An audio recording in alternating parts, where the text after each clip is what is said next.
నమస్కారం 24/7 news TV ప్రేక్షకులకు దసరా శుభాకాంక్షలు. అసలు ఈ దసరా పండుగ ఎందుకు చేస్తారో మీకు తెలుసా? చరిత్ర ప్రకారం చూసినా లేదా పురాణాలు చెప్తున్న కథలని అనుసరించినా ముఖ్యంగా 6 కారణాలు మనకి కనిపిస్తాయి.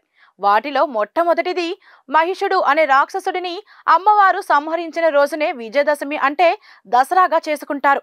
దేవి శరన్నవరాత్రులుగా ఒక్కో రోజు ఒక్కో అమ్మవారి ప్రతిరూపాన్ని అలంకారంగా చేసి అమ్మని నవవర్ణాలలో పూజించి చివరి రోజున రాజరాజేశ్వరి దేవిగా పూజించి దసరా పండుగని చేయడం ఆనాదిగా వస్తున్న ఆచారం. బాల త్రిపుర సుందరి, గాయత్రీదేవి, అన్నపూర్ణాదేవి, లలితా త్రిపుర సుందరి, మహాలక్ష్మీదేవి, సరస్వతీదేవి, దుర్గాదేవి, మహిషాసుర మర్దిని, కాళీమాత, రాజరాజేశ్వరి దేవిగా అమ్మవారు మనకి దర్శనమిస్తుంది. అందుకే వీటిని విజయదశమి అని అంటారు. ఇక రెండో కారణం ఏంటంటే రాముడు రావణాసుడిపై దండెత్తి వెళ్లిన రోజులు ఇవేనని, దేవికి నవరాత్రులు పూజ చేసిన తర్వాత విజయదశమి రోజున రావణుడిపై జయించి విజయ ఢంకా మోగించాడని త్రేతాయుగంలో నాటి కథ ఒకటి వినిపిస్తుంది. ఇదే రోజున ఊరూరా రావణుడు దిష్టిబొమ్మలని దగ్ధం చేయడం అనేది ఆనాదిగా వస్తున్న ఆచారం. ఉత్తర భారతదేశంలో ఎక్కువగా దసరా పండుగని ఇదే కారణంతో జరుపుకుంటారు.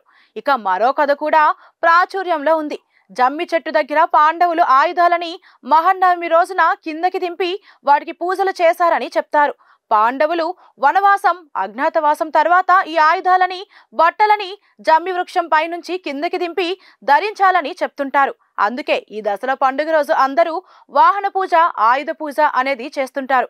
ఇక మరో విశేషం ఏంటంటే మూల నక్షత్రం రోజున అమ్మవారు చదువుల తల్లి సరస్వతి రూపంలో దర్శనమిస్తుంది. ఇదే రోజున చాలా మంది తల్లిదండ్రులు తమ పిల్లలకి అక్షరాభ్యాసం నిర్వహిస్తారు. ఈ రోజున అమ్మని పూజిస్తే చదువు బాగా వస్తుందని, విద్యాదేవి పిల్లలని అనుగ్రహిస్తుందని పూజలు చేస్తారు. అంతేకాదు భూమి పూజలు చేస్తారు. అలాగే నేల తల్లిని నమ్ముకున్న రైతులు ఈ సీజన్లో పుడుముని పూజించి విత్తనాలు జల్లి పంటలు బాగా పండాలని ప్రార్థిస్తారు. ఇక మరో కారణం ఏంటంటే శ్రీ మాధ్వాచార్య గొప్ప వైష్ణవ ఆచార్యుడు అద్వైతాన్ని బోధిస్తూ అష్టమఠాలను ఏర్పరిచారు. అతని క్రమశిక్షణ ఎంతో గొప్పది. కర్ణాటక సమీపంలో ఉడిపిలో పజక క్షేత్రం ఇదే విజయదశమి రోజున శ్రీ మాధ్వాచార్య జన్మించారు. అందుకే అక్కడ వాసులు విజయదశమిని ఆయన పుట్టినరోజుగా జరుపుకుంటారు. ఇక్కడే శ్రీకృష్ణుడి గుడి కూడా ఉంది. ఇదే ఆలయం చుట్టూ మాధ్వాచార్యుడు 8 మఠాలని స్థాపించాడు. మరో ప్రత్యేకమైన కార్యక్రమంలో మళ్ళీ కలుద్దాం. అంతవరకు నమస్కారం.